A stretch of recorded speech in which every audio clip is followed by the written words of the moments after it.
tales are told of Hades, whose very name inspires fear and penitence, reminding us of the inevitable fate which we all share. I, however, mean to tell you such a tale. Listen carefully. Welcome back to the big show, video game reviews. Today I'm going to be talking about Hades on the Nintendo Switch. Right up front, if you're just looking for a quick yay or nay, this game gets a solid 5 out of 5 stars from me, 2 thumbs up, or however you want to put it. This is an easy recommendation, even at full price, which I don't say about the majority of games if you're new here. If you can't tell, I freaking love this game. I mark Hades as the game that officially got me to fully embrace rogue-lite games, while simultaneously setting the bar so high that it's going to be real difficult to match, much less beat. I'm looking forward to Hades 2 on the Switch 2, if/when I eventually wind up getting one, but Hades 1 is, yeah, man.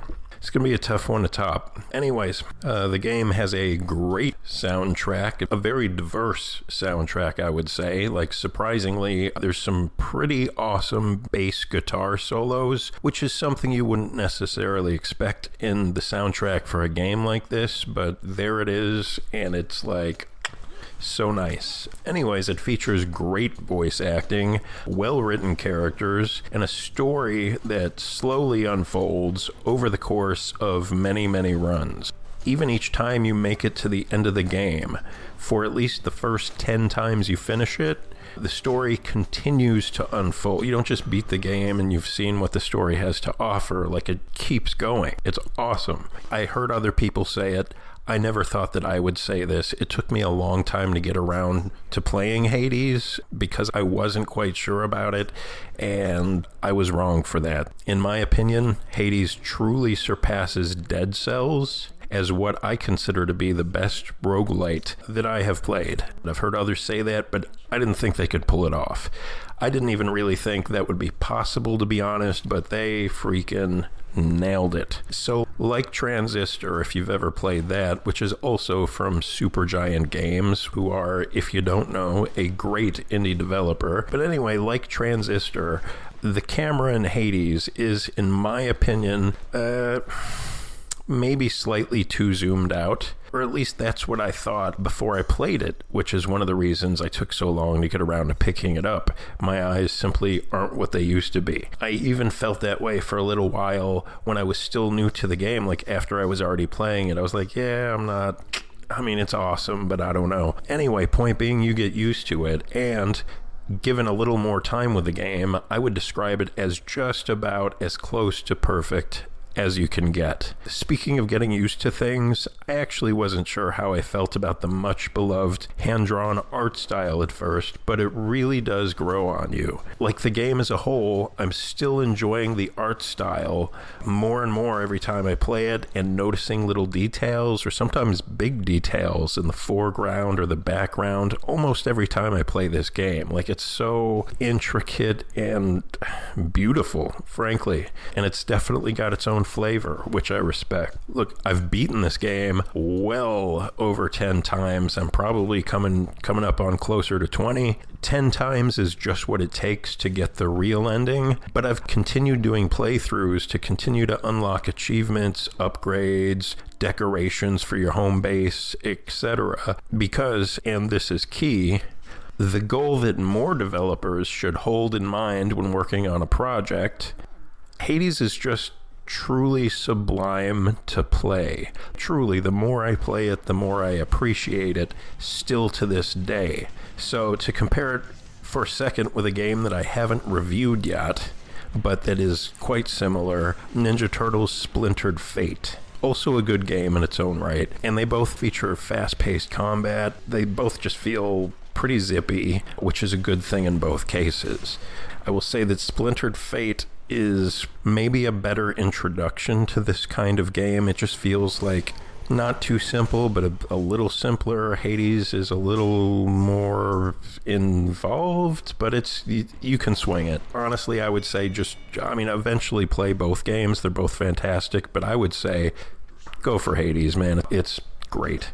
Anyways, look, you can unlock a variety of different weapons, and each weapon type has at least 4 different versions. For example, there are 4 variations of a spear, there's 4 variations of a sword, one of the variations is Excalibur, 4 different variations of a bow and arrow, etc. You get the idea. And there's 6 different weapon types, if I remember correctly, and then 4 versions for each weapon.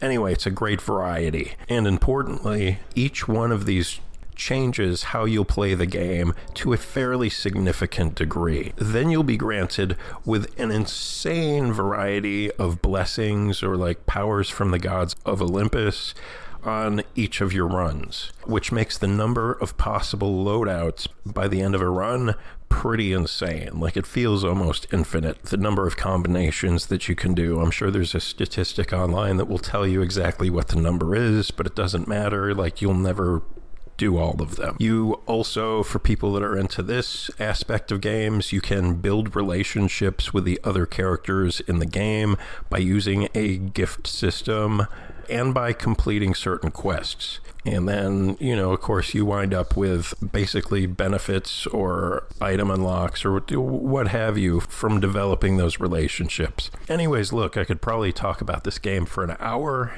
if I were to get into all the details, but that's already been done to death by tons of other people. So I'm just going to say this. If you're like I was and you're late to the party and you've been curious or meaning to give this game a try, but you've sort of been like sitting on the fence this whole time, go ahead and go for it. Give it a shot. That's my opinion. If there's even a chance that you might enjoy this game half as much as I do, it'll be worth full price. Hades normally sells for $25 on the eShop, and I would say it's actually worth more like $35 or $40 would be a totally fair price, in my opinion. So it's absolutely worth $25. However, I mean, you know, if you want to wish list it, it does go on some pretty steep discounts sometimes. It is like a fairly chunky download for a 2D indie game at 5.8 gigs, but again, it is totally worth the space on your memory card or hard drive. As of the time that I am writing this, I've put over 130 hours into this game, and I'm still enjoying it. I forget how long it took me to get to the end the first time, or how long it took me to get the true ending, you know, for the 10th time. But that's one of the real joys of this game. I don't even care. It has not at any point felt like a slog or like I was trudging through to get to the end. I was never like, okay, this is cool, but when does it end? And that is an unfortunately rare occurrence. Most games, at some point, no matter how much fun I'm having, I will just get to this point where I'm like, all right, this is awesome, but can we put a bow on it and wrap it up? That is not an issue here. Anyways, that's enough. Go play the game. If you enjoyed the show or found it helpful, I hope you'll click all the happy YouTube buttons. Give me a like and a subscribe. Click the little bell. And don't be shy about dropping something in the comments section. It draws attention to the show in the YouTube algorithm. At least that's my understanding. I'll see you guys next time, whenever that may be. Bye-bye. Any more heads you'd like chopped off? No? What am I saying? I know you love her still, Father. That best explains all the terrible choices you've made. All the terrible choices I've made. By the time you have existed for as long as I have, pray you will have made fewer. Although I fear you shall surpass me in at least this one regard.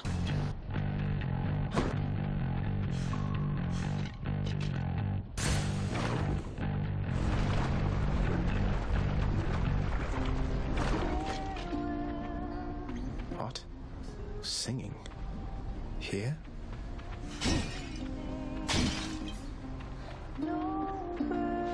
Come on in. Okay. To be paid.